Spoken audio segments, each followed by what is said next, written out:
Be me, Tom, 30-something, office drone with a respectable title. Nothing flashy about it. Senior role on the marketing analytics side. I spend my days digging through numbers, spotting trends, and explaining to leadership which ideas are making money and which ones are lighting budgets on fire. Been in the same place long enough to know where all the skeletons are. Honestly, it was a solid arrangement, fair salary, work that kept my brain awake, and coworkers who were mostly competent adults. Our department had a reputation for being the dependable one. No theatrics, no petty nonsense, just people handling business. The previous manager was an old company fixture, straightforward guy, no favorites, no ego. His philosophy was basically, do your job and don't create headaches. Everything ran on results. Produce strong work. You got trust and better assignments. Coast too much. You got sidelined onto dull projects. Easy system. The atmosphere was relaxed too. Sometimes we'd eat lunch together, kill time talking sports, movies, whatever came up. Nobody cared about anything other than your ability to contribute to the team. It was a well-oiled machine, productive, efficient, and surprisingly low stress. Then, a few months back, our boss announced his retirement. We threw him a party, wished him well, and then waited to see who would take his place. The rumor mill was buzzing for a couple of weeks. We were all hoping for an internal promotion, maybe one of the other senior guys who knew the ropes. Instead, we get an all-hands email from corporate, introducing our new department head, Barbara. The email was full of the usual corporate buzzwords. A dynamic, forward-thinking leader with a passion for transformative workplace culture. It came with a professional headshot. Woman, maybe early 40s, severe haircut, glasses, and a smile that didn't quite reach her eyes. We were all a bit disappointed it wasn't an insider, but whatever. A new boss is a new boss. You just adapt. Her first day arrives. She walks into the office and the whole vibe just shifts. She doesn't do the normal walk around to say hello and shake hands. Instead, she immediately calls a mandatory department meeting in the main conference room. We all file in, grabbing coffee. Barbara stands at the head of the table, not smiling. She waits for everyone to be completely silent. Then she starts her introduction. It wasn't the usual, "I'm excited to be here, let's talk about our goals for the quarter" speech. Oh no, it was a 10-minute monologue about her vision, a vision that had very little to do with marketing analytics. She's talking about deconstructing existing power structures, dismantling patriarchal frameworks, and creating a truly equitable and inclusive space. I look around the table. Most of the guys have this blank, slightly confused look on their faces. A few of the women are nodding along, but it's hard to tell if it's genuine or just trying to make a good first impression. Grace, one of our junior analysts, seems really into it. She's young, and this kind of language probably sounds progressive and exciting to her. I'm just sitting there, thinking about a data modeling problem I need to solve for a client. Then Ronald chimes in. Ronald is a guy who has always been just there. He does the bare minimum, never excels, never fails spectacularly. He just coasts. He raises his hand like he's in school. Barbara points at him. I just want to say how incredibly refreshing it is to hear a leader speak with such clarity and moral purpose, he says, his voice dripping with sincerity. What can we, as male allies, do to support your vision from day one? I had to physically stop myself from rolling my eyes into the back of my head. Barbara gives him a warm, appreciative smile, the first real smile we've seen from her. That's an excellent question, Ronald. The first step is listening and self-reflection. The meeting ends a few minutes later. No discussion of projects, clients, or deadlines. Just a declaration of ideological war on our old way of doing things. The atmosphere in the office is weird for the rest of the day. People are talking in hushed tones. The consensus is basically, what the hell was that? We figured maybe it was just first-day nerves, her trying to make a strong impression. We were wrong. The next morning, there's an email in our inboxes. Subject, mandatory weekly workshop, the path to an aware workplace. The first session is that Friday. Attendance is not optional, so Friday comes and we all shuffle into the conference room again. The screen at the front has a title slide, Unpacking Male Privilege and Its Impact on Collaboration. My stomach sinks. This is really happening. For an hour, Barbara lectures us. She has charts and graphs, not about market trends, but about societal inequalities. She uses phrases like systemic advantages and unconscious bias. Then comes the interactive portion. She wants all the men in the room to go around, one by one, and share an example of a time they recognized their own privilege. Absolute dead silence. You could hear a pin drop. Nobody wants to do this. It's a minefield. A few guys mumble some vague nonsense just to get it over with. Then it's my turn. I just say, I don't have anything to share. I'd prefer to just listen. Barbara's eyes lock onto me. Tom, the purpose of this exercise isn't to be comfortable. It's to grow. Resisting the process is a sign that you're the one who needs it most. I just shrug. I'm here to do my job, and I'm very good at it. I don't see how this relates to our department's performance. The temperature in the room drops by 20 degrees. She gives me a cold look and says, "We'll circle back to that mindset later." She then looks at Ronald, who has his hand up again, practically vibrating with excitement. He stands up and delivers a prepared speech. He talks about how he once explained a concept to a female colleague and later realized it was mansplaining. He says he's been on a journey of re-education ever since. It was the most pathetic, transparent display of bootlicking I'd ever seen. Barbara is beaming. Thank you, Ronald. That's what true allyship looks like. It takes courage to be that vulnerable. The workshop ends, and we all slink back to our desks. The damage is done. The office is now divided. There's Barbara's inner circle, Ronald and a couple of the women, who are all in on the new regime. And then there's everyone else. The rest of us just want to be left alone to work. But that's not part of the plan. The next week, the changes start to affect the actual work. We have a huge ongoing project for our biggest client. I've been the lead on this account for 3 years. I know their needs inside and out. It's a complex, high-stakes project. Naturally, I assume I'll continue to lead it. Barbara calls me into her office. She tells me she's restructuring the project teams to promote equity. She's taking me off the big client project. She's giving the lead role to Grace. My jaw almost hits the floor. Grace is smart, but she's been with the company for less than 2 years. She has zero experience with a client of this magnitude. She's not ready for it. I try to explain this professionally. Barbara, with all due respect, this client has very specific expectations. There's a lot of history and nuance here. Putting someone with less experience in charge is incredibly risky. She just looks at me with that same cold, condescending expression. What I'm hearing, Tom, is that you don't believe a woman is capable of leading this project. It seems we have more to unpack regarding your biases. It was a complete shutdown. She twisted my professional concern into a personal failing. There was no arguing.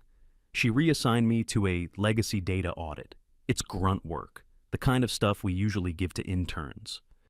I walked out of her office feeling completely demoralized. It wasn't about losing the project. It was about the principle. My years of hard work, my expertise, my proven track record, all of it meant nothing. The only thing that mattered was her agenda. The next few weeks were a nightmare. The weekly workshops continued, each one more ridiculous than the last. One was about problematic language. We were given a list of banned words and phrases. Guys was out when addressing a mixed gender group. Manpower was forbidden. Even sanity check was deemed offensive to people with mental health issues. Ronald appointed himself the unofficial language police. He'd pop up in conversations. Actually, the preferred term is... He'd send emails correcting people's phrasing. He CC'd Barbara on every single one. People started avoiding him, like the plague. Conversations around the office died. The friendly banter was gone. Everyone was afraid of saying the wrong thing. The office became a library of silent, anxious people staring at their screens. Meanwhile, Grace was struggling with the big client project. It was obvious to everyone. She was working late every night, looking stressed out of her mind. The client was getting impatient. Deadlines were being missed. One afternoon, she quietly came over to my desk. "Tom, can I ask you a quick question about the historical data for this client? I'm having trouble making sense of it." I felt bad for her. It wasn't her fault she was in this position. She was set up to fail. I was happy to help. I started walking her through the old reports, explaining the context. We were just talking about spreadsheets and data points, purely professional. Suddenly, Barbara's shadow falls over my desk. She was just standing there, arms crossed. "Grace, can I see you in my office? Now." Her tone was sharp. Grace looked terrified. She scurried off to Barbara's office. I couldn't hear what was being said, but the door was glass. I could see Barbara talking, gesticulating wildly. Grace just stood there, looking at the floor, nodding. After about 15 minutes, Grace came out, her eyes red. She walked straight to her desk and didn't look at me for the rest of the day. Later, another colleague told me what happened. She'd overheard part of it. Barbara had reamed Grace out. She accused her of demonstrating a lack of confidence and undermining female leadership by seeking validation from a male subordinate. She basically told Grace that asking me for help was a betrayal of the cause. That was a new low. Not only was Barbara's ideology messing with our work, but she was now actively preventing people from collaborating and helping each other. The whole point of a team was being destroyed. After that incident, nobody asked me for help, and I stopped offering. I just came in, did my boring audit work, put my headphones on, and went home. This was my gray rock strategy. Be as boring and unresponsive as possible. Don't give her any ammunition. Morale was in the toilet. Two of our best senior analysts, both guys I'd worked with for years, quit within a week of each other. They both had new jobs lined up. When they left, it felt like rats fleeing a sinking ship. Instead of seeing this as a warning sign, Barbara spun it as a positive. In the next workshop, she announced their departure as a necessary shedding of the old guard and a chance to bring in new talent that aligns with our core values. The productivity of our department, which had once been the pride of the company, fell off a cliff. It was a slow-motion train wreck. Every decision was now filtered through Barbara's ideological lens. Project assignments, hiring decisions, even who got credit for a successful idea. If an idea came from one of her favorite employees, it was brilliant. If it came from someone like me, it was unimaginative or not aligned with our new direction. She started implementing equity-based metrics for performance reviews. It was no longer just about the quality and timeliness of your work. It also included a score for your engagement in diversity and inclusion initiatives. This basically meant that if you didn't enthusiastically participate in her workshops and parrot her talking points, you were marked down. Ronald, of course, was getting perfect scores. He was now co-hosting the workshops with her. His actual work output had dropped to near zero, but according to the new system, he was the star employee. The whole thing felt like a surreal joke. I started documenting everything, not for any specific purpose at first, just to keep my own sanity. I saved emails, I took notes after meetings, I documented every instance of a work-related decision being made for purely ideological reasons. I had a folder on my personal drive that was growing by the day. I figured, at the very least, it would be useful if she ever tried to fire me. I'd have a record of what had been going on. The rest of the team was in a state of quiet despair. We'd talk sometimes in the parking lot or through private messages, where we couldn't be overheard. The sentiment was always the same. How long can this last? Is anyone from corporate paying attention? The answer, it seemed, was no. As long as Barbara used the right buzzwords, she was untouchable. She had the perfect shield. Any criticism of her performance could be deflected as an attack on her progressive ideals. Questioning her competence was framed as being against diversity. Pointing out that our results were tanking was framed as a resistance to change. She had created a system where she couldn't fail, only be failed by those who weren't enlightened enough to understand her genius.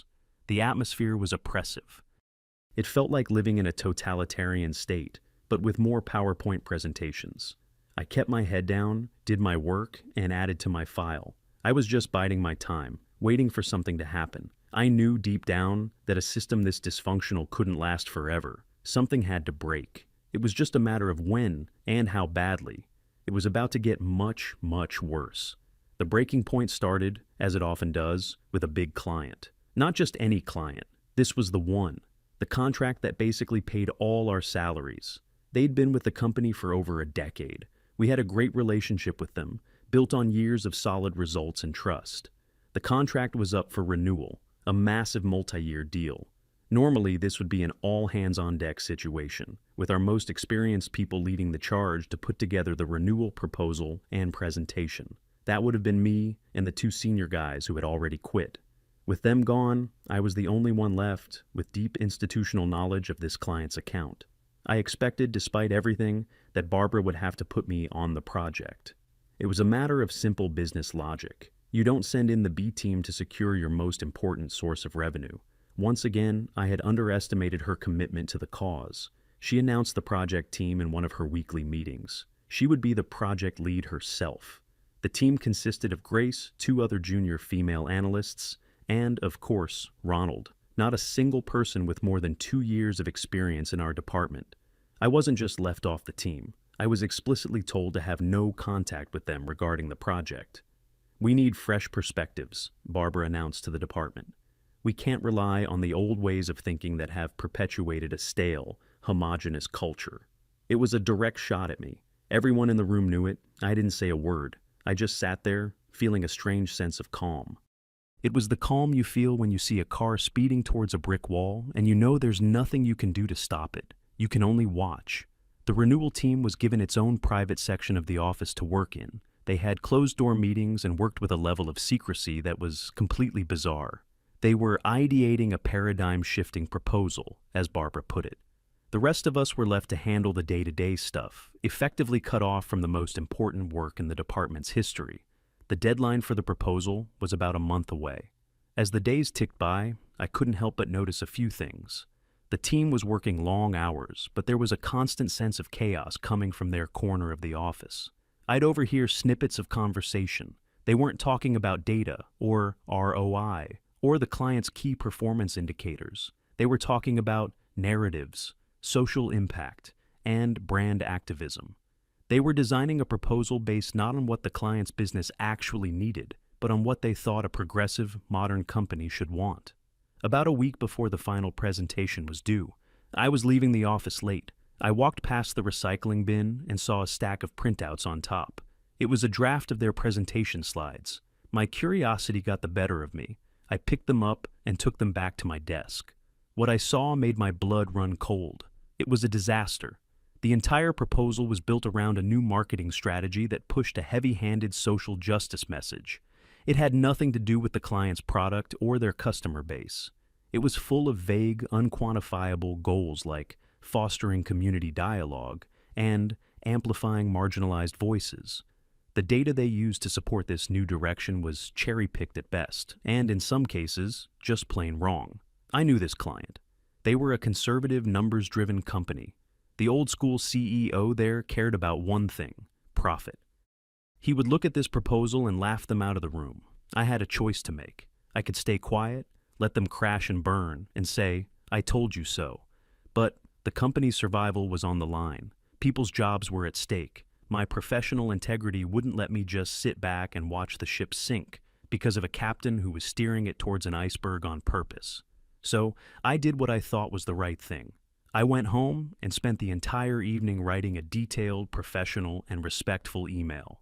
I didn't make it personal. I didn't mention Barbara's ideology. I just focused on the facts. I started by saying, I happened to see a draft of the proposal and wanted to offer some historical context that might be helpful. I then laid out, point by point, why their strategy was a massive risk.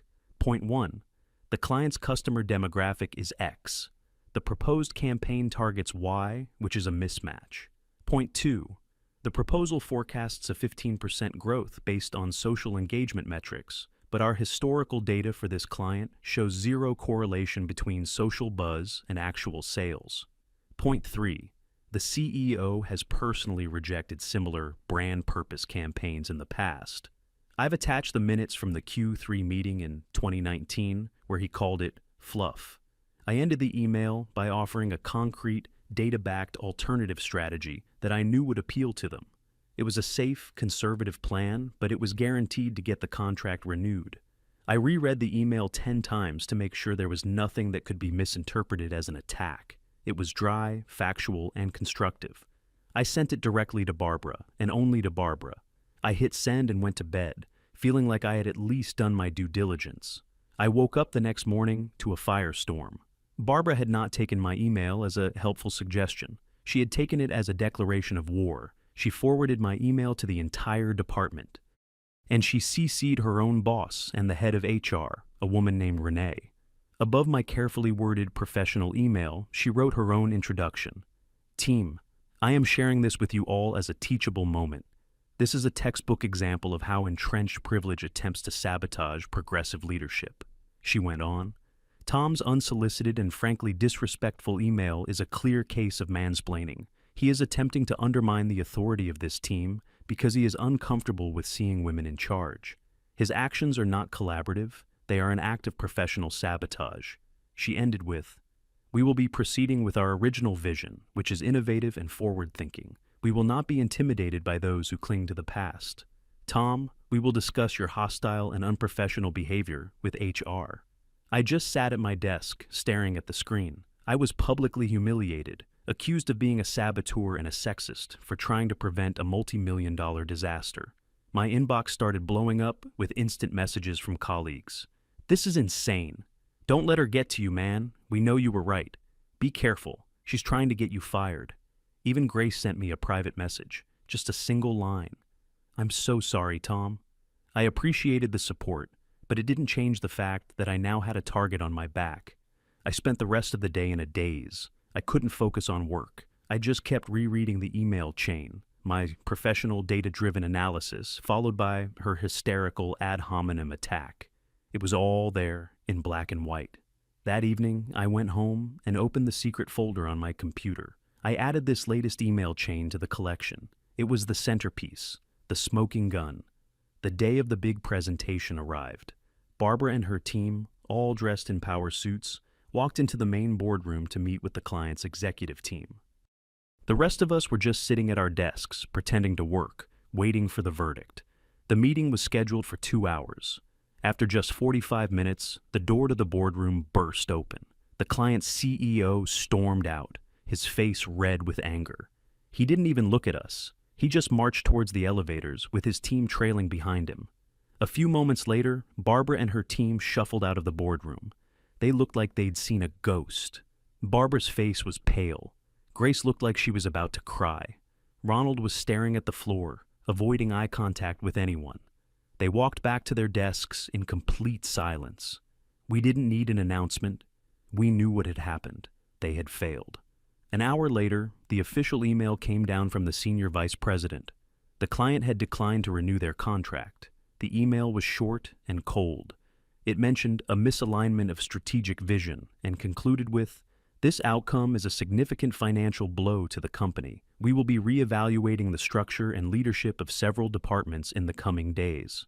The office was silent. Not the oppressed silence of the past few months, but a heavy, shocked silence. This wasn't just office drama anymore. This was real.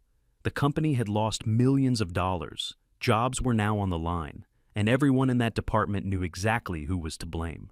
But Barbara wasn't going down without a fight. She immediately went into damage control mode. She called an emergency meeting with the senior VP and Renee from HR. We found out later what her story was. She told them that her proposal was brilliant, but that the client had been poisoned against it. She claimed that there was a toxic element within her own department that had actively worked to undermine the project from the start. And her prime suspect, the ringleader of this internal rebellion, was me. As proof, she presented the email I had sent her. She twisted it completely. She claimed I had deliberately tried to shake her confidence and the team's morale right before the most important presentation of their careers. She framed my data-backed warnings as an attempt to create a self-fulfilling prophecy. She was trying to make me the scapegoat for her own catastrophic failure. The next morning, I received an email from Renee in HR. Subject, formal meeting request. It said I was required to attend a meeting with her and Barbara that afternoon to discuss recent events and your role in the project. This was it, the showdown. She wasn't just trying to get me fired, she was trying to ruin my professional reputation on the way out. For the first time in months, I didn't feel fear or despair. I felt angry, a cold, clear anger. I spent the morning preparing. I went through my secret folder. I organized everything chronologically. I printed out the key emails, the project plans, the performance data for the department showing the steep decline since her arrival. I put it all into a neat, professional-looking binder. I was ready. Just before lunch, something unexpected happened. Grace appeared at my desk. Her face was set with a new kind of determination. "Tom," she said, her voice low but steady. "Can we talk? somewhere private. We went down to the coffee shop in the lobby. We sat down, and she just looked at me. "I can't do this anymore," she said. "I saw what she did. She lied. She blamed you for her own mistakes. I was in that meeting with the client. It was a bloodbath. They hated the pitch. They called it condescending and out of touch. Everything you warned us about happened, exactly as you said it would." She took a deep breath. "I was a fool. I believed all that stuff she was saying. I thought it was progressive, but it's not. It's just toxic. It's an excuse to bully people and avoid accountability." She looked me straight in the eye. "I'm going to HR. I'm going to tell them everything, and I'm not the only one. A few of the others, they're ready to talk too. We're not going to let her pin this on you." I was stunned. It was a turning point. The silent majority was finally finding its voice. "Grace," I said, "thank you. That means a lot. But be careful. She'll come after you." "Let her try," Grace replied. "I'm done being scared." We went back upstairs. It felt like the whole dynamic in the office had shifted. The fear was still there, but now it was mixed with something else. A sense of rebellion. The pieces were all in place for the final act. My meeting was at 2 p.m. I walked towards the HR conference room, my binder of evidence under my arm. I was ready for the fight of my life. I walked into the conference room, and the tension was so thick you could cut it with a knife. Renee, the HR manager, was at the head of the table. She had a neutral, unreadable expression. Barbara was sitting to one side, looking smug and confident. She had a folder of her own in front of her. She gave me a look of pure contempt as I sat down opposite her. "Thank you for coming, Tom," Renee began, her voice calm and professional. "We're here to discuss the serious issues surrounding the failure of the client renewal and the allegations of unprofessional conduct." Barbara immediately jumped in. "I think unprofessional is putting it mildly," she said, directing her words at Renee but staring at me. "What we have here is a case of targeted harassment and sabotage. Tom has fostered a hostile environment from the day I arrived, resisting every positive change I've tried to implement." She opened her folder. "He's been insubordinate, uncooperative, and his cynical attitude has poisoned the morale of the team. And this email," she slid a copy of my email across the table, "is the final proof. A blatant attempt to undermine my leadership at the most critical juncture." Renee looked at the email, then at me. "Tom, what is your response to this?" I took a deep breath. I pushed my own binder to the center of the table. "My response," I said, my voice steady, "is that Barbara is creating a false narrative to cover for her own catastrophic mismanagement." I opened the binder. "This isn't about my attitude. This is about performance. Let's start with Exhibit A, the department's performance metrics for the 6 months before Barbara arrived and the 6 months since." I turned the binder around so Renee could see. There were 2 simple line graphs, one showing our productivity, high and stable, the other showing a nosedive that started the month Barbara took over. Our department went from being the most productive in the company to the least in under half a year. That's not a coincidence. Barbara tried to interrupt. "That's because we were undergoing a period of cultural transformation." "Let's call it what it was," I cut her off. "It was a period of mandatory time-wasting workshops that had nothing to do with our work. It was a period where experienced employees were sidelined based on their gender, and key projects were given to inexperienced people who were set up to fail." I flipped the page. Exhibit B, a list of the top-performing employees who have resigned since Barbara took over, with copies of their exit interview comments citing poor leadership and a toxic environment as their reason for leaving. Renee's eyes widened slightly as she read the names. I kept going, turning page after page. I showed her the project assignments, highlighting how they were consistently given to women regardless of experience. I showed her the emails from Ronald, the self-appointed language police, with Barbara CC'd and praising his vigilance. Finally, I got to the email chain about the client proposal. "And this," I said, pointing to my original email, "was not sabotage. It was a good faith attempt to prevent exactly what ended up happening. It was a warning, backed by data and historical precedent." And this, I tapped her vicious reply, was the response. Not a professional disagreement, not a discussion about the data, but a personal attack and a public humiliation. I leaned back in my chair. "Everything you need to know is in this binder. The facts speak for themselves." Barbara was sputtering, her face turning blotchy and red. "This is a preposterous distortion. He's twisting everything. He's the problem." Renee held up a hand to silence her. She looked at me, then at my binder, then back at Barbara. "Barbara, I appreciate your perspective," she said in that carefully neutral HR tone. "But I have to say, the documentation Tom has provided is comprehensive."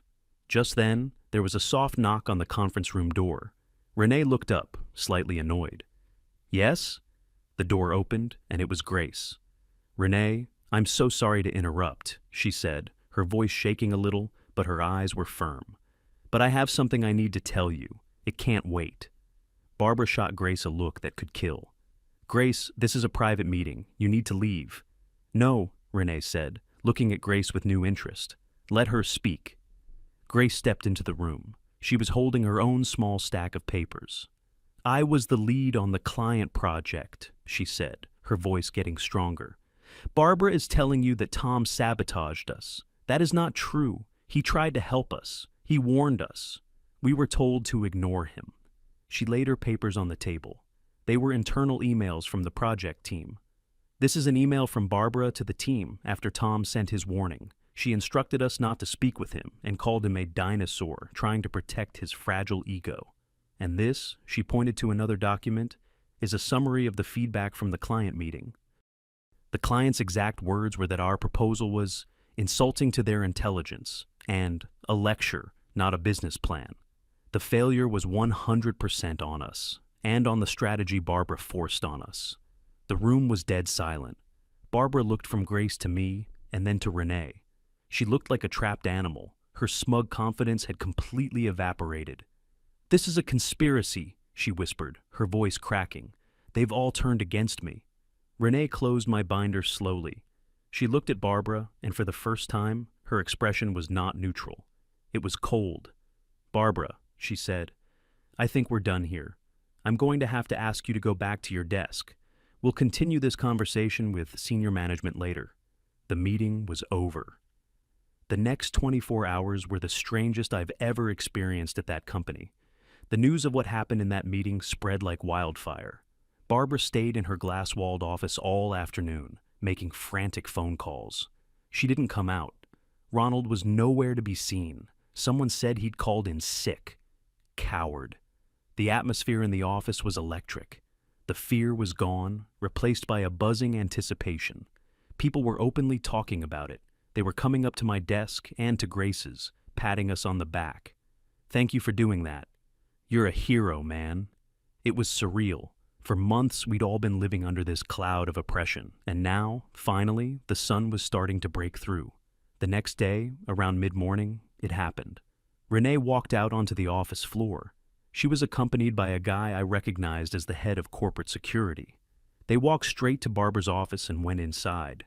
We all pretended to be working, but every single person was watching. They were in there for about 10 minutes. The door opened, Barbara walked out, carrying one of those standard cardboard boxes for personal belongings. Her face was a mask of cold fury. She wouldn't look at anyone. She walked the long walk from her office to the elevators, past all the desks of the people she had tormented. The security guard followed a few paces behind her. Absolute silence. You could have heard a mouse sneeze. As she passed Ronald's empty desk, there was a small, almost imperceptible smirk on someone's face. The elevator doors dinged open. She stepped inside, the doors closed, and she was gone. For a second, there was still silence. And then, someone in the back of the office started clapping, just a slow, steady clap. Then, someone else joined in. And another. Soon, the whole department was applauding. It wasn't loud or rowdy. It was a release. A wave of collective relief washing over all of us. Grace and I caught each other's eye across the room, and we both just smiled. An hour later, an email from the senior VP went out to the whole company. It announced that Barbara was no longer with the company, effective immediately. It also announced that I had been appointed as the interim head of the department, my first act as the boss. I sent out a one-line email to the team. Subject, an update. All mandatory weekly workshops are canceled, effective immediately. Let's get back to work. The healing process began. We lost the big client, and the company took a hit, but we survived. We slowly started to rebuild the department. We hired back one of the senior guys who had quit. We focused on results and collaboration. The culture didn't change overnight, but the oppressive atmosphere lifted instantly. People started talking and laughing again. The office felt like a workplace, not a re-education camp. Ronald came back to work a few days later, trying to pretend nothing had happened. He tried to buddy up to me. I just assigned him to the legacy data audit I'd been stuck with for months. He got the message. He quit a month later. Grace became my right-hand person, a truly talented analyst now that she was free to actually do her job. It was a long, brutal fight. But in the end, we won. We didn't win by yelling or protesting. We won with facts, with documentation, and with the simple, undeniable truth. Competence beat ideology, and it was a beautiful thing to see.